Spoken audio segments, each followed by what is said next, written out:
শহীদুল ভাইয়ের কাছে আসবে, এবার একটা প্রশ্ন নিয়েই আসবো। শহীদুল ভাই, আপনি সম্ভবত আমার কথা শুনছেন। আমি আপনার জন্য একটা প্রশ্ন রাখছি। আমাদের শ্রদ্ধেয় ভাই বললেন যে আমাদের হাদিস দরকার নেই। সূরা হাসরের ৭ নম্বর আয়াতটা তিনি সুন্দরভাবে খণ্ডন করেছেন। তো ওটা খণ্ডন করে কিন্তু আরো তো আপনারা ধরা পড়ে যাবেন। দেখেন, এখানে সূরা নিসার ৫৯ নম্বর আয়াতে এখানে কিন্তু বলছেন, হে মুমিনগণ, তোমরা আল্লাহর আনুগত্য করো এবং রাসূলের আনুগত্য করো। তাহলে দুটো কিন্তু আল্লাহর আনুগত্য এবং রাসূলের আনুগত্য। শহীদুল ভাই, আপনি এখানে কি বলবেন? দুটো আলাদা আলাদা হচ্ছে না? মানে আল্লাহর অনুসরণ বলতে আপনি পবিত্র কোরআন অনুসরণ করবেন, আর এবং রাসূলের আনুগত্য মানে তো এই বউ আতিনা অনুসরণ করতে বাধ্য, তাই না? শহীদুল ভাই, যদি বলতেন এই বিষয়ের উপরে। হ্যাঁ, জি, নিশ্চয়ই আমি বলবো। তার আগে কোরআনে আমাদের পথ এই চ্যানেলের সকল দর্শক ভাইদেরকে আমি পবিত্র কোরআনের সূরা আল আনাম আয়াত নাম্বার ৫৪ অনুযায়ী স্বাগতম জানাই। সালামুন আলাইকুম। আর আজকে আপনি যে বিষয়টি তুলে নিয়ে আসছেন সেটি হচ্ছে, আমরা কি আসলে মানব রচিত যে বুমু আতিনা বা কোরআনে যে লাহু আল হাদিসের কথা বলা আছে, সে মানব রচিত হাদিস মানবো নাকি আমরা কোরআন মানবো? এ বিষয়ে কোরআন যেহেতু আল্লাহ বলছে স্বয়ং সম্পূর্ণ এবং এটিতে কোনো সন্দেহ নাই, এটি মুত্তাকিদের জন্য হেদায়েত, তার মানে কোরআনে এই সকল উত্তর রয়েছে। এবং কি আমি চেষ্টা করব কোরআন থেকে এই উত্তরগুলা দেওয়ার জন্য। শুরুতে যেহেতু আপনি একটি সূরার এই, নিয়ে আমাকে প্রশ্ন করছেন, এখানে আপনারা দুইজন আছেন, আমাদের মুসাফির ভাই, তিনিও একটি চ্যানেলের সঞ্চালক, আর আপনি তো নিজের চ্যানেলে নিজে সঞ্চালন করেন। আশা করি বিষয়গুলা আপনাদের দুজনের সাথে আলোচনা করলে আরো ক্লিয়ার হবে, যেহেতু দুইজন সঞ্চালক আমাদের রয়েছে এখানে উপস্থিত। বিষয় হচ্ছে সূরা নিসার কত বলছিলেন, ৫৯ মনে হয়। এখানে বলা আছে তোমরা আল্লাহর নির্দেশ মান্য করো, নির্দেশ মান্য করো রাসূলের। এখানে এই আতিউল্লাহ আতিউর রাসূল, এখানে ওয়া যে শব্দটা আছে, ওয়া শব্দ একই জিনিস, অর্থাৎ আল্লাহর নির্দেশ এবং রাসূলের নির্দেশ মান্য করো, একই জিনিস এখানে। তারপরে বলা আছে তারপর তোমাদের মধ্যে যারা উলিল আমর, উলিল আমরদের নির্দেশ মান্য করার কথাও রয়েছে। তাহলে আমরা যদি এখন দেখি যে আমাদের মধ্যে আল্লাহ হচ্ছে চিরঞ্জীব এবং চিরস্থায়ী, তিনি সর্বপ্রথম এবং তিনি সর্বশেষ, এবং তিনি সবকিছুর ধারক। তিনি জানেন আকাশে কি উদ্দিত হয় এবং তিনি জানেন আকাশ থেকে কি নাজিল হয়। এটা আমরা যদি আয়াতুল কুসরি নামক যে আয়াতগুলো আমরা পড়ি, সেই আয়াতগুলোতে আমরা পাই। তাহলে সর্বপ্রথম এবং সর্বশেষ যিনি, তিনি হচ্ছেন আল্লাহ। আর মাঝে আল্লাহ যে মানুষ সৃষ্টি করেছেন এবং ফেরেস্তা সৃষ্টি করেছেন, মানুষ এবং ফেরেস্তাদের মধ্য থেকে আল্লাহ রসুল নির্বাচন করে থাকেন। আবার এই রসুলগণ এরা মৃত্যুবরণ করেন। এরা একটি নির্দিষ্ট সময়ের জন্য, যেমন আমরা বিদেশে যাই ভিসা নিয়ে, আবার আমাদের ভিসার মেয়াদ শেষ হলে আমরা বিদেশ থেকে নিজ দেশে চলে আসতে হয়। একজন মুমিন অথবা একজন মানুষ, পাখি, গরু, ছাগল, যাই বলেন, আল্লাহ সকল সৃষ্টির একটা মেয়াদ রয়েছে। ওই মেয়াদ নিয়েই তারা পৃথিবীতে আসে এবং মেয়াদ উত্তীর্ণ হওয়ার পরে তারা চলে যায়, যেটাকে আমরা জীবন এবং মৃত্যু হিসেবে নেই। তাহলে আতিউল্লাহ আতিউর রাসূল, আল্লাহর নির্দেশ মান্য করো, নির্দেশ মান্য করো রাসূলের। রাসূল অর্থ হচ্ছে বার্তাবাহক। এখন আমাদের মধ্যে আল্লাহর কোনো বার্তাবাহক বা আল্লাহর কোনো দূত এখন উপস্থিত নাই। তাহলে প্রথম প্রায়োরিটি দিতে হবে তোমরা আল্লাহর নির্দেশ মান্য করো। আল্লাহর নির্দেশ হচ্ছে কোরআন। তারপরে নির্দেশ মান্য করো রাসূলের। রাসূল আমাদের মধ্যে উপস্থিত নাই। তারপরে বলা আছে তোমাদের মধ্যে যারা উলিল আমর, এই উলিল আমরদের নির্দেশও মান্য করার কথা আছে। তাহলে এখানে যদি আমরা রাসূলের হাদিস হিসেবে বুমু আতিনা মানি, তাহলে আমাদের মধ্যে লক্ষ লক্ষ উলিল আমর রয়েছে। আপনারা জানেন যে বাংলাদেশের প্রতিটি পাড়ায়, প্রতিটি মহল্লায় উলিল আমর আছে, রাষ্ট্রীয়ভাবে উলিল আমর আছে এবং আন্তর্জাতিকভাবে উলিল আমর রয়েছে। তাহলে এত হাদিস আমরা কোথায় পাবো? এত উলিল আমরদেরও তো হাদিসের দরকার হবে। রাসূলের মানতে যাইয়া যদি রাসূলের হাদিস নিয়ে আসে, তাহলে উলিল আমরদেরকে মানতে হলে উলিল আমরদের হাদিস লাগবে। এগুলা মানব রচিত হাদিস, এগুলা মানার কোনো প্রশ্নে আসে না। আমাদের মুসাফির ভাই যে বিষয়টা বলছিলেন সূরা হাসরের ৬ এবং ৭ নাম্বার আয়াতে, সেখানে আল্লাহ বলছে যে ফাই হিসাবে যা কিছু তোমরা পেয়েছ, রসুলকে, এই সম্পদ আল্লাহ এবং তার রসুলের, তারপরে এটা হচ্ছে দরিদ্র অভাবগ্রস্তদের। এখন ফাই হিসাবের কি পাইছে রসুল? ফাই শব্দটা তো আর হাদিস নয়। ফাই শব্দের অর্থ হচ্ছে, এটা আবার গনিমত বললেও হবে না। গনিমত বললে হবে না কেন? গনিমত হচ্ছে সেই সম্পদ, যে সম্পদ মানুষ যুদ্ধ করার পরে অর্জন করে। আর এটা অর্জন হয়েছে বিনা যুদ্ধে, কোনো যুদ্ধ ছাড়া যেটা অর্জন করছে, সেটা কিভাবে করছে সেটা আল্লাহ ভালো জানে। এখন ফাইর অর্থ করে রাখছে গনিমতের মাল। যাই হোক, এটা একটা 2 নাম্বারই করছে। হয়তো তারা এখানে অর্থ না বুঝে জ্ঞান শূন্যতার কারণে করেছে, নয়তো এই মোল্লারা হাদিসকে এই করার জন্য, ইস্টাবলিশ করার জন্য করেছে। তো যাই হোক, আমরা আসলে আল্লাহর দিন হিসেবে কি মানবো? এটি তো বলা আছে সূরা বাকারা 2 নাম্বার আয়াতে, যে জালিকাল কিতাবুল লা রাইবা ফিহি হুদাল লিল মুত্তাকিন। হ্যাঁ, যার অর্থ হচ্ছে এটি সেই কিতাব যাতে কোনো সন্দেহ নেই, এটি মুত্তাকিদের জন্য পথ নির্দেশ। আর আল্লাহ সূরা আল আনাম 6 নম্বর সূরার 155 নম্বর আয়াতে আল্লাহ বলছে, এখানে বলা আছে, আর এটি একটি বরকতময় কিতাব যা আমরা নাজিল করেছি, অতএব তোমরা এর অনুসরণ করো এবং তাকওয়া অবলম্বন করো, যাতে তোমাদের প্রতি দয়া করা হয়। তার মানে এখানে সরাসরি আল্লাহর নির্দেশ রয়েছে যে এটি একটি বরকতময় কিতাব যা আমরা নাজিল করেছি, অতএব তোমরা এর অনুসরণ করো। এখানে আর অন্য কোনো কিছু অনুসরণ করার আমাদের কোনো অনুমোদন করা হয় নাই। তারপরে আমরা যদি দেখি যে 46 নম্বর সূরা কাফের 9 নম্বর আয়াতে এখানে আল্লাহ বলেন, বলুন আমি রাসূলদের মধ্যে নতুন কেউ নই, আমারও তোমাদের সঙ্গে কি করা হবে তা আমি জানি না। আমি শুধু সেটাই অনুসরণ করি যা আমার প্রতি ওহী করা হয়। চিন্তা করেন। তারপরে এখানে বলছে, আর আমি তো একজন সুস্পষ্ট সতর্ককারী। তার মানে এখানেও আমরা ক্লিয়ার হয়ে যাই যে আল্লাহর একজন রাসূল, তার যারা অনুসারী রয়েছেন এবং যারা রাসূলকে অনুসরণ করত, তিনি তার অনুসারীদেরকে কি দিয়েছেন একদম স্পষ্টই বলা আছে। নামের 50 নাম্বার আয়াতে বলা আছে, 50 নাম্বার আয়াত, সরি, 10 নম্বর সূরা ইউনূসের 15 নম্বর আয়াতে আল্লাহ বলছেন যে এই কোরআন ছাড়া অন্য কোনো কিছু যেন মানুষ গ্রহণ না করে। কোরআন ছাড়া অন্য কোরআন আনো অথবা এটি পরিবর্তন করুন। তাহলে এখানে এ, আল্লাহ আমাদেরকে ক্লিয়ার করে দিছেন যে আমরা আসলে কোরআনের বাহিরে অন্য কোনো কিছু যেন অনুসরণ না করি। তারপরে এই এখানে আমরা 46-এর 9, 6-এর 50 এই দুটি আয়াত পেয়ে গেলাম। শুধুমাত্র কোরআন এবং কোরআনকে অনুসরণ করার কথা আল্লাহ বলছেন। কিন্তু একটি মজার বিষয় হচ্ছে যে আজকের যে বিতর্ক, আজকের যে কুতর্ক, এরা এগুলা কারা করতেছে? এগুলা কারা করতেছে এদের পরিচয়ও আল্লাহ কোরআনে দিয়ে দিয়েছেন। তবে আমি দর্শকদের উদ্দেশ্যে খুব সুন্দরভাবে আপনাদেরকে বলতে চাই।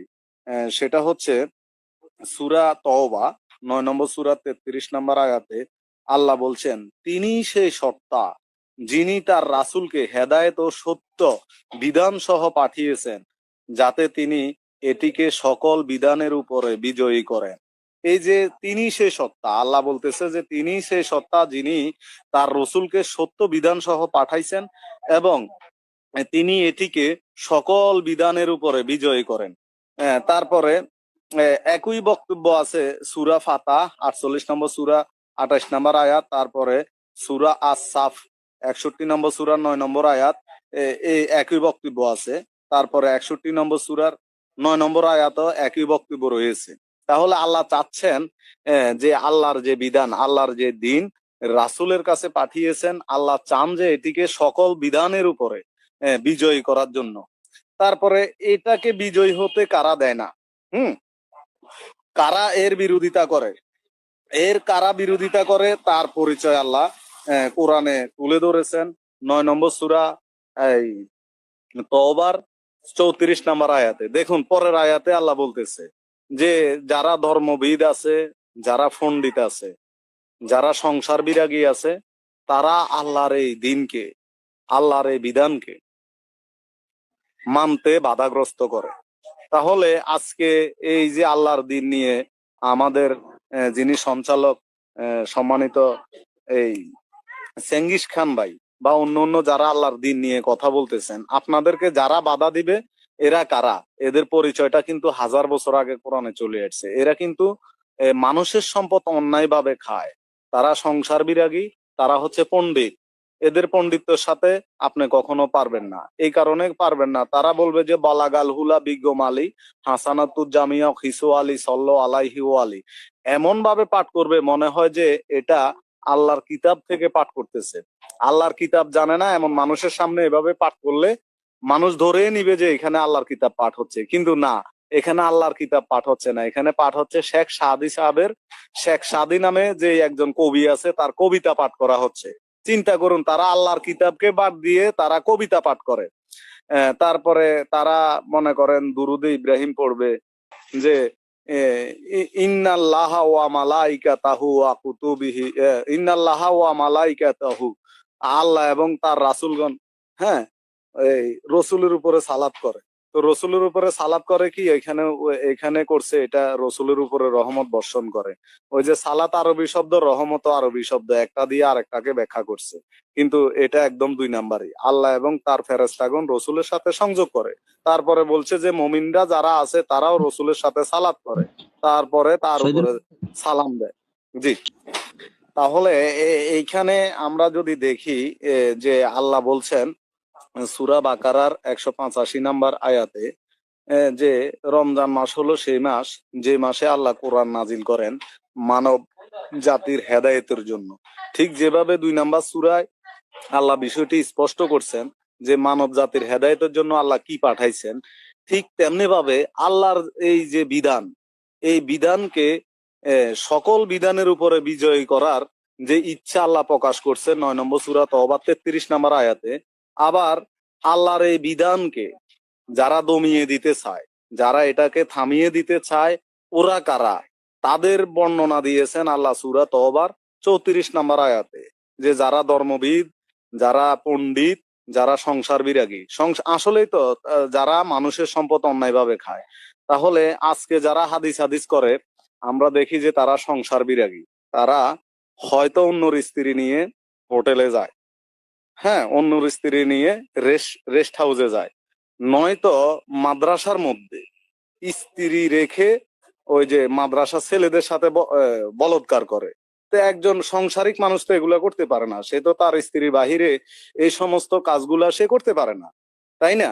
এই যে তারা, আল্লাহ বলছে এখানে যে তারা সংসার বিরাগী। তো সংসার বিরাগী মানে হচ্ছে কি, আমি ওই যে গত পরশুদিনও আপনাদের কাছে ভিডিও পাঠাইছিলাম যে ইদানিং 15 দিন আগের ঘটনা, যে 2জন ইমাম সাহেব ধরা খায় একটা হোটেলে, 27-28 জন মানুষ ধরছে।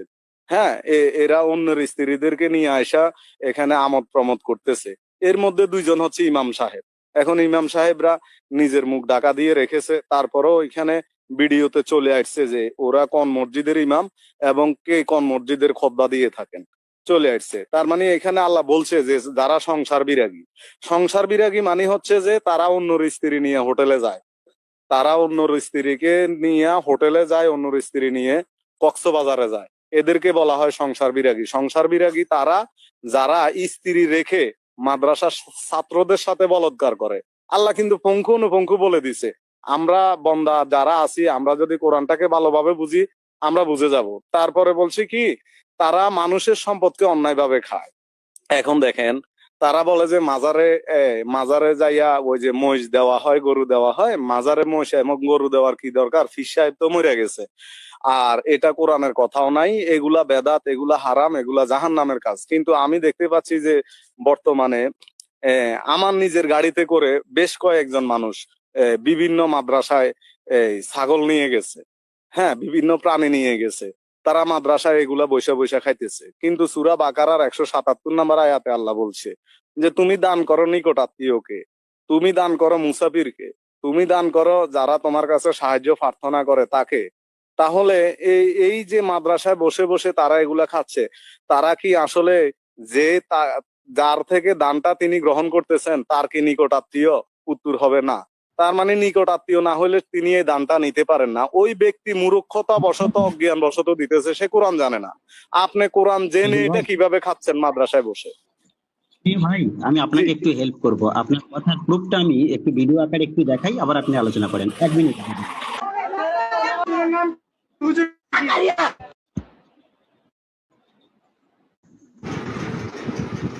প্রিয় দর্শক, আপনারা দেখছেন যারা এখন বর্তমান আলেম নামে যারা স্কলার হয়ে আছেন আমাদের সামনে, মানে যারা বুমু আতিনা ধর্মের অনুসারী, তাঁরা তাদের মাদ্রাসাতে কি কর্মকাণ্ড করছে একটু নিজের বিবেক দিয়ে চিন্তা করবেন এবং ভিডিওটি দেখে কমেন্টে আমাদেরকে জানাবেন এই হুজুরদের বিরুদ্ধে কেমন অ্যাকশন নেওয়া আমাদের প্রয়োজন।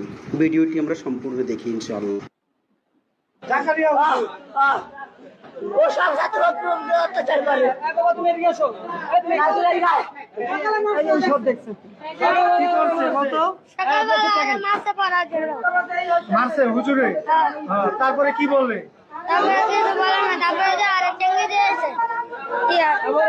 ভয় ঢুকা রাখছে আমি তো ভয় ঢুকা রাখছি ওই কইতে পারে না ভাই ওই কইতে চায় ওই কইতে পারে না ওর ভিতরে ভয় ঢুকা রাখছে আমার প্রায় কি জানি কই দেখাইছে শুক্রবার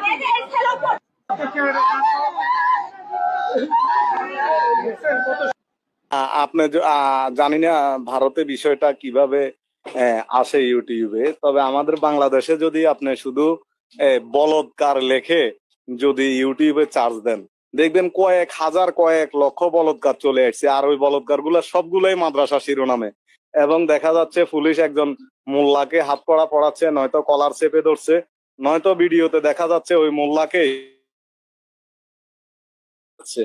তাহলে আসলে এদের প্রতি আমার কোন রকম এই বিরোধিতা এবং তাদের প্রতি কোন রকম এই ক্ষোভ রাগ আমার নেই, কিন্তু যখন তারা এই আল্লাহর এই দিনের বিরোধিতা করে, যে আল্লাহ যে দিন পাঠাইছে রাসূলের কাছে আল্লাহ চাচ্ছেন যে এটা সমস্ত দিনের উপরে বিজয়ী করার জন্য, কিন্তু আল্লাহ বলে দিচ্ছেন যে এটাতে যারা বাধা দেয় তাদেরকে বলা হয়েছে যে তারা হচ্ছে পণ্ডিত। তাহলে দেখবেন যে তারা বলাগাল হুলা পড়ে, হ্যাঁ তারা পণ্ডিত। তারপরে তারা ওই যে দুরুদ ইব্রাহিম পড়ে যেগুলা কোরআনে নাই, হ্যাঁ আল্লাহুম্মা সাল্লি আলা সৈয়দানা মুহাম্মদি ওয়ালা আলি মুহাম্মদিন কামা সাল্লাইতা আলা ইব্রাহিমা ওয়ালা আলি ইব্রাহিমা ইন্নাকা হামিদুম মাজিদ। এই যে আমি নিজেও পড়ছি এগুলা, আমি নিজেও এগুলা পড়ছি, বছরের পর বছর পড়ছি, হ্যাঁ, কিন্তু পরে দেখলাম যে কোরআনে এগুলা কিচ্ছু নাই। তাহলে আসলে তারা উর্দু এবং পার্সিতে তারা কিছু কিছু কথা বলে, হ্যাঁ তারপরে বলে নবীজির পিতা আব্দুল্লাহ, নবীজির মাতা আমেনা, এগুলা বলে সরে সরে এমন ভাবে তারা গাইবে মনে হচ্ছে যেন তারা আল্লাহর কিতাব থেকে পাঠ করতেছে, কিন্তু আসলে এগুলা আল্লাহর কিতাব নয়। এগুলা কোনো একজন কবির কবিতা, এগুলা কোনো একজন শিল্পীর গান, এগুলা গাইয়া তারা ইনকাম করতেছে। তারপরে এখানে সংসার বিরাগীর ক্ষেত্রে কিন্তু এই জিনিসটা একদম অ্যাডজাস্ট হয়, যেটা এখন আপনি ভিডিওতে দেখাইলেন, যে একজন মানুষ যদি সংসার বিরাগী না হয় তাহলে সে কিভাবে তার স্ত্রী রেখে মাদ্রাসায় বলৎকার করে? একজন মানুষ যদি সংসার বিরাগী না হয় তাহলে সে কিভাবে আরেকজনের স্ত্রী নিয়ে সে একটা হোটেলে যায়, কক্সবাজারে যায়? হ্যাঁ, তা আল্লাহ এদের পরিচয় কিন্তু কোরআনে তুলে ধরেছেন। আমরা বান্দারা যারা আল্লাহর দাস আছি, যারা আল্লাহর হুকুম পালন করি, আমরা এগুলা বের করে নিতে হবে, বের করে নিতে হবে। তারপরে এখানে সূরা হাসরে যে 7 নাম্বার আয়াত আমাদের মুসাফির ভাই আজকে এখানে উপস্থাপন করলেন, উনি খুব সুন্দরভাবে উপস্থাপন করছেন। খুব এটা বুঝার জন্য, যে বুঝবে তার জন্য যথেষ্ট, কিন্তু তাদের তো ভাই লজ্জা নাই। আপনি খেয়াল করে দেখেন সূরা হাসরের 7 নাম্বার আয়াত তারা সেই 2018 সাল থেকে দেখানো শুরু করছে। কাকে? সজল রসুল ভাইকে। সজল রোশন ভাইকে দেখানোর পরে 2019 সাল থেকে শুরু করছে কাকে দেখানো? এই যে আমাদের রেজওয়ান ভাই। তারপরে রেজওয়ান ভাইয়ের পরে আস্তে আস্তে আমরা যারা আছি অনলি কোরআনের, এরকম শত শত হাজার হাজার লক্ষ লক্ষ সদস্য এখন অনলি কোরআনে রয়েছে। এদেরকে তারা ঘুরে ফিরে এই আয়াতটা দেখায়, কিন্তু এই আয়াতে আসলে কি বলা আছে এটা তো আমাদের বুঝার বাকি নেই, এবং তাদেরকেও আর বুঝানোর বাকি নেই, কিন্তু তারা বিভ্রান্ত সৃষ্টি করার জন্য তারা এই আয়াতগুলা বারবার নিয়ে আসে। এতে মনে হচ্ছে যে তাদের লজ্জা নাই। কেন লজ্জা নাই? আপনি যেটা ভুল বুঝতেছেন আমি আপনাকে এটা সঠিকভাবে বুঝিয়ে দিলাম। সঠিকভাবে যদি আমি আপনাকে 8 বছর বুঝিয়ে দিই, 5 বছর বুঝিয়ে দিই, 8 বছর 5 বছর পরেও কি আপনার আসলে শিক্ষা হয় নাই? আপনি এখনো মূর্খ রয়ে গেছেন, নাকি আসলে আপনি নির্লজ্জ বেহায়া জেনেও এই আয়াতে নিয়ে আসতেছেন? আচ্ছা, আমি যেটা বলতে চাইছি, তাহলে পরবর্তীতে বলা আছে যে তারা মানুষের সম্পদ অন্যায়ভাবে খায়। যারা আল্লাহর এই দিনকে বাধা দেয়, প্রিয় দর্শক, আপনারা তাদেরকে মাপকাঠি দিয়ে দেখবেন।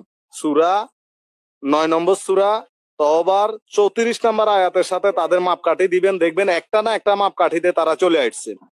তারা মানুষের সম্পদ অন্যায়ভাবে খায়। কিভাবে অন্যায়ভাবে খায়?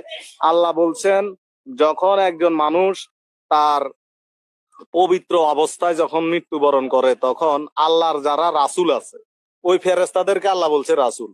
আল্লাহর রাসূলগণ এসে তাদেরকে বলে যে সালামুন আলাইকুম, তুমি যা কিছু করতে এর বিনিময়ে তুমি জান্নাতের দরজা সমূহ দিয়ে প্রবেশ করো এবং সেখানে তুমি চিরকাল থাকবে। তারপরে 3 আয়াত পরে বলছে যে যাদের জান কবজ করা হয় অপবিত্র অবস্থায়, তাদেরকে ফেরেশতারা বলে সালা ফাকালু সালামে সালামি, তাদেরকে বলে সালামি, সালামুন আলাইকুম বলে না। তারপরে বলে যে তোমরা যা কিছু করছো এর বিনিময়ে তোমরা জাহান্নামের দরজা সমূহ দিয়ে প্রবেশ করো, সেখানে তুমি চিরকাল থাকবে।